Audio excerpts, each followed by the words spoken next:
formation des prêtres aussi.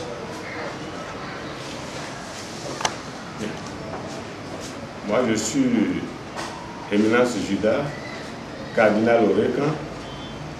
Je suis chargé des œuvres sociales de la mission. Du diocèse de Porto. Monseigneur Alessandre Placinou, évêque du diocèse d'Alada. Père Omer Lobo, vicaire général du diocèse de Porto. Ici, c'est demander de nous assister dans ce point de presse pour donner des clarifications sur un certain nombre de situations afférentes à Banamé, à la mission de Banamé, qui est une mission pas bien comprise par l'ensemble, je crois, de la population, une bonne partie de la population. Et en l'occurrence, les politiques et un certain nombre de personnes de différentes couches sociales. Et beaucoup de choses se passent sur Banamé et contre Banamé. La dernière en date, c'est le Conseil des ministres qui a fait état des plaintes contre Banamé. Des plaintes à charge contre Banamé de ce que ses fidèles commettent des actes de vandalisme, détruisent des églises, brûlent des couvents de fétiches, disloquent les familles, bref, un parterre de comportements répréhensibles affectés à Banamé. Nous sommes là aujourd'hui pour lever le voile sur beaucoup de choses. Vous devez savoir que tout ce chapelet de plaintes contre Banamé est faux. C'est faux, et si nous avions le temps, on entrerait dans les détails, on vous donnera par plage de plaintes les preuves de leur fausseté. Je vous donne l'exemple, par exemple, le ministre, le préfet Noati, parce que c'est de lui qu'il s'agit réellement, qui est le préfet du département des Eaux-des-Collines, a envoyé 2 correspondances au PR qui ont motivé les décisions du Conseil des ministres.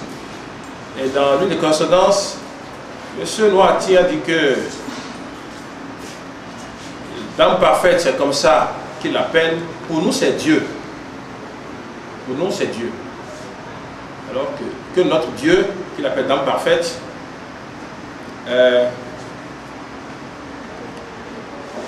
a injurié, du moins a dit que Banamé et Béanzin seraient en enfer, et que c'est l'évêque, c'est avec l'appui de l'évêque Ewuzu et du roi Bodoï qu'ils ont dû stopper cette histoire en 2011. Ewuzu a été muté d'Abomey en 2005. Ewuzu était déjà porte-nouveau en 2005. Comment se fait-il qu'en 2011, l'ordinaire d'Abomey était là, Monekon, et c'est Ewuzu que Noati va convoquer pour régler un problème qui se passe dans le diocèse de... Non, c'est des aberrations, c'est un mensonge grossier. Et le roi Wedoï dont il a parlé, ce roi Wedoï a appelé le Saint-Père, le pape Christophe XVIII, ex-père Mathias Fugan, et lui a dit, sait-on jamais, je t'appelle pour que nous gardions sur cette relation-là, parce que j'aurais besoin de toi sur des questions liées à la sorcellerie. Parce qu'à Banamé, la sorcellerie se cassine. On cassine la sorcellerie, ils n'ont fui à Syrie. On cassine la sorcellerie. Et on cassine les mauvais esprits. On ne chasse pas les mauvais esprits à Banamé. On cassine la sorcellerie, on cassine les démons. Parce que c'est Dieu le Père lui-même, Dieu le créateur du ciel et de la terre. Dieu qui a créé ces anges-là, qui sont déchus maintenant. C'est Dieu-là qui est dans la chair. Et il faut approcher le mystère pour comprendre. Parce que la vérité, mettons sur le plan scientifique, la vérité naît de l'adéquation entre les structures de crédibilité et un espace de résonance. Lorsque je dis que les fonds n'aiment pas ceci, c'est parce que je suis dans cet espace fond que je sais que les fonds ne font pas ceci, les fonds ne font pas cela. Ou bien le Bariba fait ceci, oui, il ne faut pas cela. Alors, les structures qui crédibilisent cette vie, cette société-là, lorsqu'elles sont extraites de cet espace et affectées à un autre espace, ne peuvent pas donner la vérité. Il faut cette adéquation entre l'espace de résonance chrétien de Guanamé et les structures de crédibilité qui font Guanamé. Les Romains, qui sont nos adversaires directs, pensent que l'Esprit Saint est un démon. Au début, ils étaient tous avec nous. Puisque la mission a commencé sur une paroisse catholique romaine, Saint-Odile de Guanamé, avec un prêtre catholique romain ordonné, Mathias Vigan, comme curé. Au début, ils étaient tous là. Les évêques passaient, les prêtres passaient, les religieuses passaient. On est quoi? On voyait des séminaristes, des prêtres, des religieuses, même la sorcellerie, ainsi de suite. Des prêtres sont venus pour se faire casser la sorcellerie, des prêtres, sorcellerie. Nous en avons les preuves. Hein. Et il a fallu que des prêtres veuillent jouer, veuillent exprimer la négativité de son être dans sa libido avec le temple de l'Esprit Saint. Parfaite, parce que parfaite est différente de l'Esprit Saint. Voici parfaite, voici l'Esprit Saint. C'est deux personnes différentes. Deux personnes différentes. Voici parfaite, le temple de l'Esprit Saint. Voici l'Esprit Saint.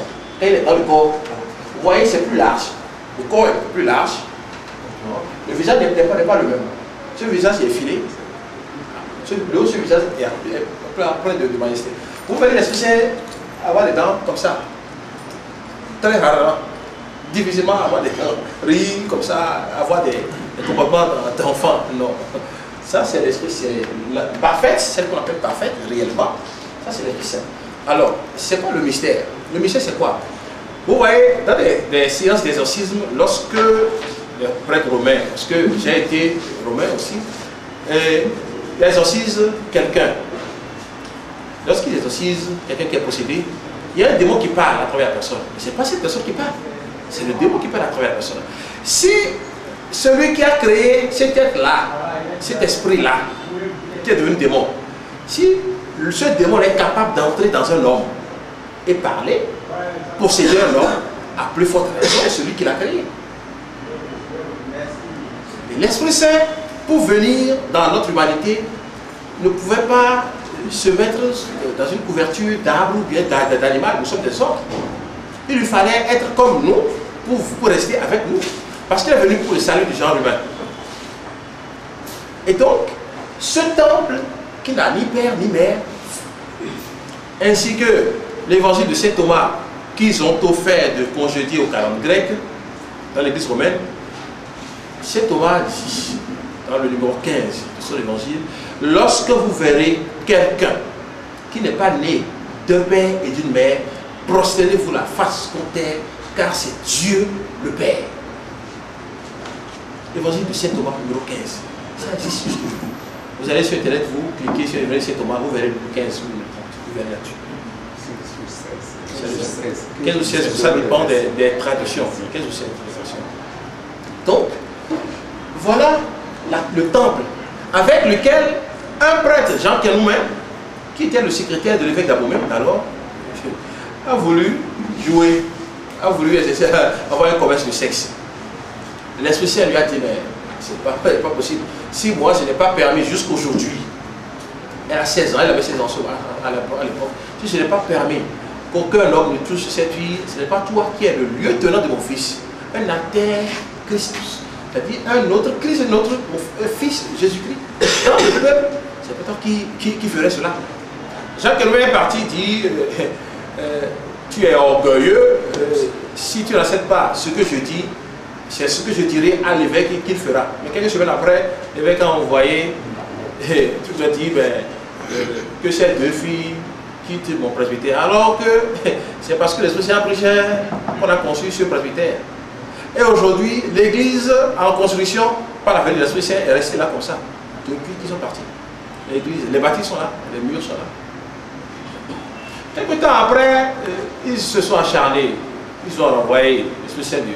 Il a prié le bagage, il est allé chez lui, à la maison. Et en 2011, on dit en 2010, en 2011, Donc c'est un moment qu'on sort une lettre tranquille pour dire parfait est un démon. Ça a commencé là. Parfait est un démon. Comment est-ce que parfait est un démon?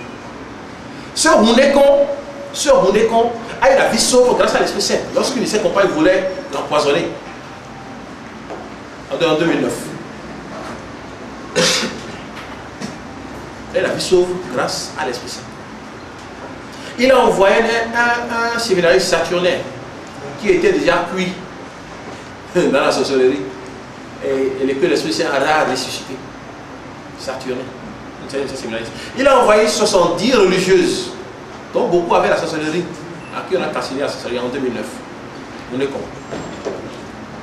Roundécon a osé dire au père Mathias Vigande, alors, pas plus de 18, que ton histoire de l'Esprit Saint là, c'est bon, mais moi je tiens mon chapeau d'en haut. S'ils viennent, comment est-ce que je peux leur expliquer? Moi, je ne veux pas perdre mon chapeau. C'est ce qu'il a dit. Et lorsque l'Esprit Saint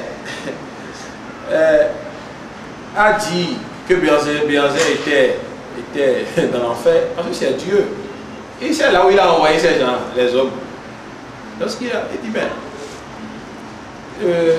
Roundécon a appelé le père Mathias pour lui dire, mais il faut vite aller supplier les vaudous pour qu'il n'y ait pas de tension. Comment toi, évêque catholique romain,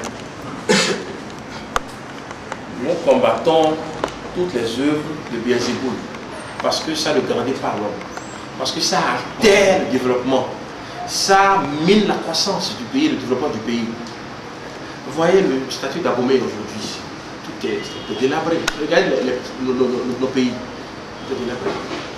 Nous ne sommes pas moins intelligents que l'Occident, et vous le savez bien. Ils ne sont pas moins intelligents. Et pourtant, nous sommes toujours sous-développés. Et lorsque quelqu'un se lève pour créer quelque chose, on le tue, on le bloque.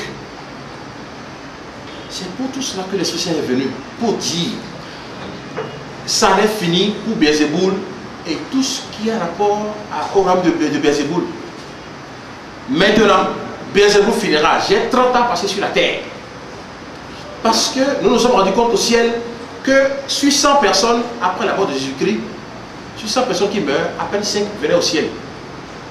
C'est comme si le sacrifice de Christ n'a pas servi à l'humanité. Oh, c'est Dieu, le Fils de Dieu, c'est Dieu lui-même. Et donc, la Vierge Marie a pleuré pendant 13 siècles, depuis 700. Depuis le 7e siècle après Jésus-Christ, elle a pleuré pendant 13 siècles.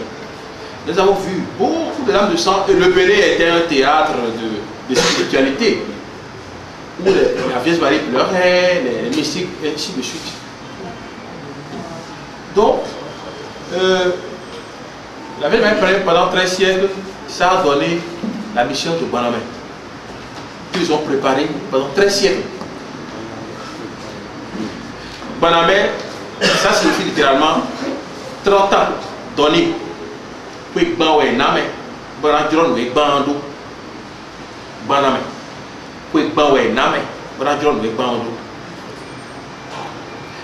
Beelzéboul qui savait de toute éternité, parce que vous savez, les esprits ont une intelligence immédiate.